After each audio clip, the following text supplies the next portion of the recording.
Argentina's new president-elect greets the crowds with a chainsaw in hand, a symbol of the radical cuts he's about to make to the state. Javier Milei was elected in a landslide victory after leading a polarized campaign. The right-wing libertarian has vowed to dramatically shake up politics to pull the country out of its deep crisis. His main promise has been to introduce drastic measures to rein in the crippled country's inflation and poverty. At the heart of his economic plan is slashing Argentina's public spending by 15%.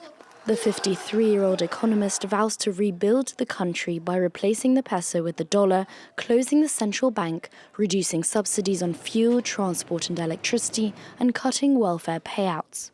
Inflation in the country has reached 143% in 1 year, with 40% of the population below the poverty line, a social and economic crisis which Milei says needs shock therapy. Argentina's situation is critical. The changes our country needs are drastic. There's no room for gradualism. There's no room for tepidness. There's no room for half measures.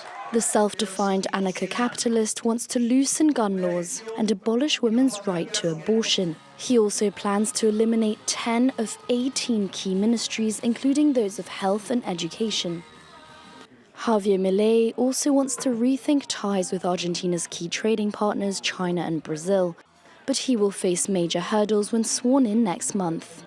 The country has a $44 billion debt with the International Monetary Fund, its coffers are in the red, and its dollar reserves in the central bank are short, making it difficult to realize his plan to replace the peso.